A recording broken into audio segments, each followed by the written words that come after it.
സന്യാസ്പൂർ എന്ന ഗ്രാമത്തിൽ ഒരു അമ്മായിയമ്മയും മരുമകളും ഉണ്ടായിരുന്നു. അവർ നല്ല സുഹൃത്തുക്കളെ പോലെ ആയിരുന്നു. ഒരു ദിവസം അമ്മായിയമ്മ മരുമകളോട് ഇങ്ങനെ പറയുന്നു: മരുമോളെ, ഒരു കാര്യം അറിഞ്ഞിരുന്നോ? അടുത്ത വീട്ടിലെ രത്നമ്മ മരുമകളെ ഉപദ്രവിക്കാറുണ്ടെന്ന്. അതുകൊണ്ട് മരുമകൾ അവളുടെ വീട്ടിലോട്ട് പോയെന്ന്. അമ്മേ, എനിക്ക് തോന്നുന്നു മിക്കവാറും എല്ലാവരും അതുപോലെയാണെന്ന്. നമ്മളെപ്പോലെ വേറെ ആരും കാണില്ല. അതേ മോളെ, നമ്മളെപ്പോലെ സ്നേഹത്തിൽ ജീവിക്കാൻ ആർക്കും അറിയില്ല. എല്ലാവരും സ്നേഹത്തിൽ ജീവിച്ചാൽ വീട്ടിൽ ഒരു പ്രശ്നങ്ങളും ഉണ്ടാവില്ല. ശരിയാണമ്മേ, നമ്മളെപ്പോഴും ഇങ്ങനെ തന്നെ ആയിരിക്കും. ആരെന്തൊക്കെ പറഞ്ഞാലും എന്തൊക്കെ തെറ്റിദ്ധരിച്ചാലും നമ്മൾ എപ്പോഴും നല്ല സ്നേഹത്തിലായിരിക്കും. അല്ലേ അമ്മേ? അതെ അതെ, പാവം. ആ രത്നമ്മയുടെ മരുമകൾ പാവമാണ്. അവൾ അനാവശ്യമായി ആരോടും മിണ്ടാറില്ല. സ്വന്തം കാര്യം നോക്കി ജീവിക്കുന്നവളാണ്. പക്ഷേ അവളുടെ അമ്മായിയമ്മ അവളെ എപ്പോഴും വഴക്കു പറഞ്ഞുകൊണ്ടിരിക്കും. ഞാൻ രത്നമ്മ ആന്റിയോട് ഇതിനെക്കുറിച്ച് പറഞ്ഞിട്ടുണ്ട്. പക്ഷേ അവരത് മൈൻഡ് ചെയ്തില്ല. രത്നമ്മ ആര് പറയുന്നതും കേൾക്കാറില്ല. അതുകൊണ്ട് ആരും അവളോട് ഒന്നും പറയാറുമില്ല. അതെ അമ്മേ, മകൻ വളരെ നല്ലവനാണ്. മകനും കുറെ പറഞ്ഞു നോക്കിയതാ. ഇപ്പോൾ ആ വീട്ടിൽ എന്നും വഴക്കാണ്. എന്നെങ്കിലും ഒരു മാറ്റം ആ കുടുംബത്തിലുണ്ടാവും. അപ്പോൾ അവരുടെ മകൻ അവിടെ വരുന്നു. എന്താ അമ്മേ, കാര്യമായ ചർച്ചയിലാണല്ലോ. എന്താ കാര്യം? അപ്പോൾ അമ്മ അവരുടെ അയൽപ്പക്കത്തുണ്ടായ കാര്യങ്ങൾ അവനോട് പറയുന്നു. ദൈവകൃപ കൊണ്ട് നമ്മുടെ വീട്ടിൽ കുഴപ്പമൊന്നുമില്ല. നമ്മൾ യാതൊരു പ്രശ്നവും കൂടാതെ സന്തോഷത്തോടെയും സമാധാനത്തോടെയുമാണല്ലോ ജീവിക്കുന്നത്. ഇതിങ്ങനെ തന്നെ എന്നും തുടർന്നുകൊണ്ട് പോകണമേ എന്നാണ് എൻ്റെ പ്രാർത്ഥന. അത് കേട്ടപ്പോൾ അവരും ഈശ്വരനോട് പ്രാർത്ഥിക്കുന്നു. അതിനുശേഷം എല്ലാവരും അവരവരുടെ ജോലികൾ ചെയ്യുന്നു. അമ്മേ, ഞാൻ പറമ്പിലേക്ക് പോവുകയാണ്. എനിക്കിന്ന് ഭക്ഷണം പാക്ക് ചെയ്ത് തരണ്ട. ഞാൻ വീട്ടിൽ വന്ന് കഴിച്ചോളാം. അങ്ങനെ പറഞ്ഞിട്ട് അവൻ അവിടെ നിന്ന് പോകുന്നു. അപ്പോൾ അമ്മ ഇങ്ങനെ ചോദിക്കുന്നു: ഡാ, രാവിലെ ഒന്നും കഴിക്കാതെ എന്തിനാ നീ പറമ്പിലോട്ട് പോകുന്നത്? എനിക്കൊരു പണിയുണ്ടമ്മേ, അതുകൊണ്ടാണ് പോകുന്നത്. ഈയിടെയായി അമ്മയുടെ മോൻ വീട്ടിൽ അധികം നേരം നിൽക്കുന്നില്ല. നന്നായി ഭക്ഷണം പോലും കഴിക്കുന്നില്ല. എപ്പോഴും പറമ്പിൽ പണിയാണെന്നും പറഞ്ഞ് നടക്കുവാണല്ലോ. എന്ത് ചെയ്യുവാണോ എന്തോ, ഒന്നും മനസ്സിലാകുന്നില്ല. നമ്മുടെ വീട്ടിലെ എല്ലാവർക്കും വേണ്ടി അധ്വാനിക്കാൻ അവൻ ഒരാളല്ലേ ഉള്ളൂ. ഇപ്പോൾ നിന്റെ അമ്മായിയപ്പൻ ജീവനോടെ ഉണ്ടായിരുന്നെങ്കിൽ ഇത്രയും ബുദ്ധിമുട്ട് വരില്ലായിരുന്നു. എല്ലാം ദൈവഹിതം. വിഷമിക്കേണ്ട അമ്മേ. ഇങ്ങനെ പറഞ്ഞ് അവൾ അമ്മായിയമ്മയെ ആശ്വസിപ്പിക്കുന്നു. അത് കഴിഞ്ഞ് അവർ രണ്ടുപേരും വീട്ടുജോലികൾ ചെയ്യുന്നു. വീട്ടിൽ പണികൾ കൂടി വരുവാണല്ലോ. എന്താ അമ്മേ ഇങ്ങനെ പറയുന്നത്? ഞാനില്ലേ? അമ്മ വിഷമിക്കേണ്ട, എല്ലാം ഞാൻ ചെയ്തോളാം. എന്റെ മോളെ, നീ ചെയ്താലും ഞാൻ ചെയ്താലും എല്ലാം ഒന്നല്ലേ. ഒരു വേലക്കാരിയെ വെച്ചാൽ നന്നായിരിക്കും. അമ്മേ, അമ്മ ടെൻഷൻ അടിക്കാതെ. പറ്റുന്നത്ര കാലം നമുക്ക് തന്നെ ചെയ്യാം. അങ്ങനെ ദിവസങ്ങൾ കടന്നുപോയി. മകൻ എപ്പോഴും കൃഷിയിടത്തിൽ ജോലിയിലായിരിക്കും. പക്ഷേ ആ വർഷമുണ്ടായ കനത്ത മഴയിൽ കൃഷി മുഴുവനും നശിച്ചു പോകുന്നു. അതുകൊണ്ട് മകൻ വീട്ടിൽ പറയാതെ കുറേ പണം ലോൺ എടുക്കുന്നു. ആ ലോൺ അടയ്ക്കാൻ വേണ്ടി വേറെ കടങ്ങൾ വാങ്ങിക്കൂട്ടുന്നു. ദിവസങ്ങൾ കടന്നുപോയി. ഒരു ദിവസം പണം കൊടുത്ത കൃഷ്ണറാവു വീട്ടിലേക്ക് വരുന്നു. അയാളെ കണ്ട അമ്മായിയമ്മ ഇങ്ങനെ പറയുന്നു: എന്താ കൃഷ്ണറാവു, എന്താ ഈ വഴിക്കൊക്കെ? നിങ്ങൾ എപ്പോഴാ വീട് ഒഴിയുന്നത് എന്ന് അറിയാൻ വന്നതാ. ഒരു മാസത്തെ സമയം കഴിഞ്ഞല്ലോ. ഇനിയും എനിക്ക് കാത്തിരിക്കാൻ വയ്യ. എത്രയും പെട്ടെന്ന് വീടൊഴിയണം. എന്ത് മണ്ടത്തരമാണ് ഈ പറയുന്നത്? നിങ്ങൾക്ക് വിവരമില്ലേ? എന്റെ വീട്ടിൽ വന്നിട്ട് എന്നോട് ഇറങ്ങിപ്പോകാൻ പറയുന്നോ? അമ്മാജി, ഇപ്പോൾ ഈ വീട് എൻ്റെ പേരിലാണ്. നിങ്ങൾക്കത് അറിയില്ലേ? ഇതാണ് അതിൻ്റെ ഡോക്യുമെന്റ്സ്. എല്ലാം ഒപ്പിട്ടതാണ്. താങ്കളുടെ മകൻ പൈസ തിരിച്ചടയ്ക്കാൻ പറ്റാത്തത് കൊണ്ട് വീട് പണയം വെച്ചു. അതിൻ്റെയും സമയം കഴിഞ്ഞു. അതുകൊണ്ട് നിങ്ങളിപ്പോൾ തന്നെ ഒഴിഞ്ഞു പോകണം. അല്ലെങ്കിൽ എനിക്ക് ബലം പ്രയോഗിക്കേണ്ടി വരും. ഇത് കേട്ട അമ്മായിയമ്മ ഞെട്ടിപ്പോകുന്നു. അപ്പോൾ മരുമകൾ അങ്ങോട്ടേക്ക് വരുന്നു.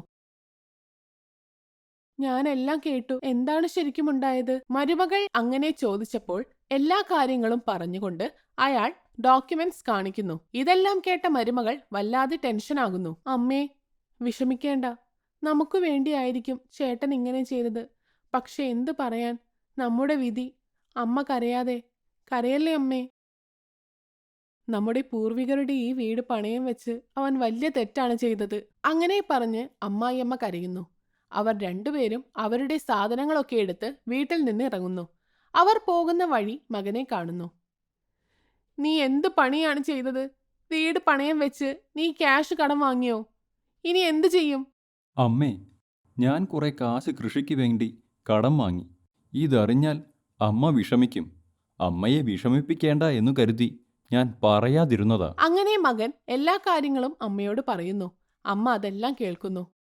കരയാതെ ഇനി എന്ത് ചെയ്യാൻ പറ്റുമെന്ന് പറ. ഇങ്ങനെ പറഞ്ഞ് അവർ മകനോട് ദേഷ്യപ്പെടുന്നു. അമ്മേ, നമ്മുടെ പറമ്പിൽ ഒരു ചെറിയ വീടില്ലേ, അതിൽ താമസിക്കാം. വാ പോവാം. നീ ഇനി എന്നോട് മിണ്ടണ്ട. ഇങ്ങനെ പറഞ്ഞിട്ട് അവർ അവിടെ നിന്ന് പോകുന്നു. അവൻ വളരെ വിഷമത്തോടെ അവിടെ നിന്ന് പോകുന്നു. അങ്ങനെ നടന്ന് അമ്മായിയമ്മയും മരുമകളും ആ ചെറിയ വീട്ടിലെത്തുന്നു. അവർ രണ്ടുപേരും വിഷമത്തിലായിരുന്നു. അവർ പരസ്പരം ആശ്വസിപ്പിക്കാൻ ശ്രമിച്ചുകൊണ്ടിരുന്നു. അങ്ങനെ ആ ദിവസം കടന്നുപോയി.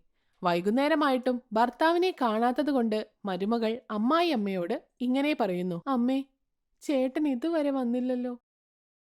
എനിക്കെന്തോ പേടി തോന്നുന്നു. അവൻ വരാത്തത് ഞാൻ കാരണമായിരിക്കും. ഞാൻ അവനെ കുറേ വഴക്ക് പറഞ്ഞില്ലേ. ശരിക്കും അവൻ കൃഷിക്ക് വേണ്ടി തന്നെയാണ് കാശ് കടം വാങ്ങിയത്. ഇപ്പൊ പറഞ്ഞിട്ട് എന്ത് കാര്യം? ഞാൻ വഴക്ക് പറഞ്ഞു പോയില്ലേ. അവൻ എന്തിനാ ഇത്രയും കാശ് കടം വാങ്ങിയതെന്ന് എനിക്ക് അറിയണമായിരുന്നു. അതുകൊണ്ടാ ഞാൻ വഴക്ക് പറഞ്ഞത്. വാ, നമുക്ക് അവനെ അന്വേഷിക്കാം. ഇങ്ങനെ പറഞ്ഞിട്ട് അവർ മകനെ അന്വേഷിച്ചു പോകുന്നു. പക്ഷേ എവിടെയും കാണാത്തത് കൊണ്ട് അവർ തിരിച്ച് വീട്ടിലേക്ക് വരുന്നു. അവർ വല്ലാതെ വിഷമിച്ചിരിക്കുന്നു. അങ്ങനെ ദിവസങ്ങൾ കടന്നുപോയി. അവരുടെ അവസ്ഥ വളരെ മോശമായിരുന്നു. എന്തു ചെയ്യുമെന്ന് ആലോചിച്ച് അവർ കൃഷി ചെയ്യാമെന്ന് തീരുമാനിക്കുന്നു. അപ്പോൾ അവിടെ ഒരു സ്വാമിജി വരുന്നു. അദ്ദേഹത്തിന് നന്നായി വിശക്കുന്നുണ്ടായിരുന്നു. ഇത് കണ്ട മരുമകൾ ഇങ്ങനെ പറയുന്നു. അമ്മേ, ഒരു സ്വാമിജി നമ്മുടെ വീടിന്റെ മുന്നിലിരിക്കുന്നു. അദ്ദേഹം എന്തെങ്കിലും കഴിച്ചോ എന്തോ? ഇങ്ങനെ ഓർത്ത് ആ രണ്ടുപേരും സ്വാമിജിയുടെ അടുത്തേക്ക് ചെല്ലുന്നു. അദ്ദേഹം താൻ വിശന്നിരിക്കുകയാണ് എന്നൊന്നും പറയാതെ തന്നെ അമ്മായിയമ്മ സ്വാമിജിക്ക് ഭക്ഷണം കൊണ്ടുപോയി കൊടുക്കുന്നു. ആ ഭക്ഷണം കഴിച്ച ശേഷം അദ്ദേഹം നന്ദി പറയുന്നു. വളരെ നന്ദി മകളെ. ഒന്നും ചോദിക്കാതെ തന്നെ അമ്മയെപ്പോലെ എനിക്ക് ഭക്ഷണം വിളമ്പി തന്നു. നിങ്ങളുടെ എല്ലാ കാര്യങ്ങളും മംഗളമായി തന്നെ നടക്കട്ടെ. അങ്ങനെ പറഞ്ഞിട്ട് സ്വാമിജി അവിടെ നിന്ന് പോകുന്നു. കുറച്ചു കഴിഞ്ഞ് മരുമകൾ ഇങ്ങനെ പറയുന്നു. അമ്മേ, ഒന്ന് വന്നേ. സ്വാമിജി എന്തോ മറന്നു വെച്ചെന്ന് തോന്നുന്നു. ശരിയാണല്ലോ. പക്ഷെ സ്വാമിജിയുടെ കയ്യിൽ ഇത്തരം കിഴിയൊന്നും നമ്മൾ കണ്ടില്ലല്ലോ. അപ്പോൾ ഇതെവിടുന്ന് വന്നതാ? അതിലെന്താണെന്ന് നോക്കിക്കേ. അവർ ആ കിഴി തുറന്നു നോക്കുന്നു. അതിൽ കുറച്ച് വിത്തുകൾ ഉണ്ടായിരുന്നു. ആ വിത്തുകൾ കണ്ട് അവർ ഇങ്ങനെ പറയുന്നു. അമ്മേ, ഇത് വിത്തുകളാണല്ലോ. പക്ഷേ എന്തിന്റെ വിത്താണെന്ന് അറിയില്ലല്ലോ. വല്ല പച്ചക്കറിയുമാണെങ്കിൽ നന്നായിരുന്നു. നീ ഇത് പറമ്പിൽ ഇട്ടിട്ട് വാ. മരുമകൾ ആ വിത്തുകൾ പറമ്പിൽ വിതയ്ക്കുന്നു. വിത്ത് മണ്ണിൽ വീണതും ചെടി വളരാൻ തുടങ്ങി. ഇത് കണ്ട് അവർ അത്ഭുതപ്പെട്ടു പോയി. അമ്മേ, പെട്ടെന്ന് വാ. ഞാൻ വിത്തിട്ടതും ചെടി വളർന്നു വന്നു. മരുമകൾ ഇങ്ങനെ പറഞ്ഞ് അമ്മയെ വിളിക്കുന്നു. അവർ അവിടെ വന്ന് ഈ ചെടികൾ കണ്ട് അമ്പരന്നു പോകുന്നു. ഇതെന്താ? വിത്തിട്ടതും ചെടിയുണ്ടായി വന്നല്ലോ. ഇത് അത്ഭുതമാണല്ലോ. ചിലപ്പോൾ ഇത് സ്വാമിജിയുടെ അനുഗ്രഹമായിരിക്കും. ശരി, ഇതിന് കുറച്ച് വെള്ളമൊഴിക്കാം.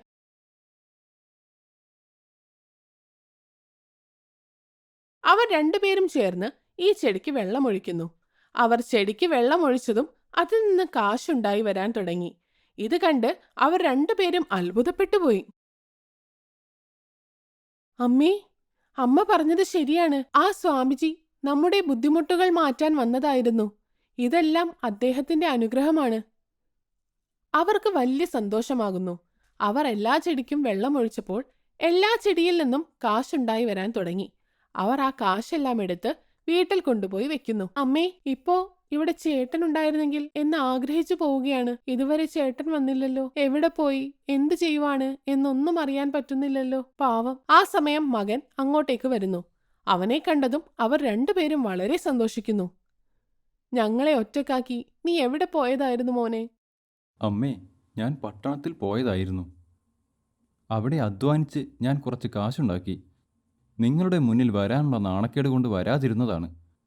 കുറച്ച് പണം ഉണ്ടാക്കിയിട്ട് വരാമെന്ന് കരുതി. പക്ഷേ എന്നെ ആരോ വീട്ടിലേക്ക് വരാൻ വേണ്ടി വിളിക്കുന്നത് പോലെ എനിക്ക് തോന്നി. അതുകൊണ്ടാണ് ഞാൻ വന്നത്. ഇത് കേട്ട അവർ ഇതെല്ലാം ആ സ്വാമിയുടെ അനുഗ്രഹമാണെന്ന് അവനോട് പറയുന്നു. നടന്നതെല്ലാം അവനോട് പറയുന്നു. ഇത് കേട്ട് അവൻ അത്ഭുതപ്പെട്ടു പോകുന്നു. സ്വാമിജിയുടെ അനുഗ്രഹത്താൽ ആ അത്ഭുത ചെടികളിൽ നിന്ന് കിട്ടിയ കാശുകൊണ്ട് അവർ പഴയ അവസ്ഥയിലേക്ക് തിരിച്ചെത്തുന്നു. കൂടുതൽ കാശ് കൊടുത്ത് അവർ അവരുടെ പഴയ വീട് തിരിച്ചു വാങ്ങുന്നു. സംഭവിച്ചതെല്ലാം മറന്ന് അവർ സന്തോഷത്തോടെ ജീവിക്കുന്നു.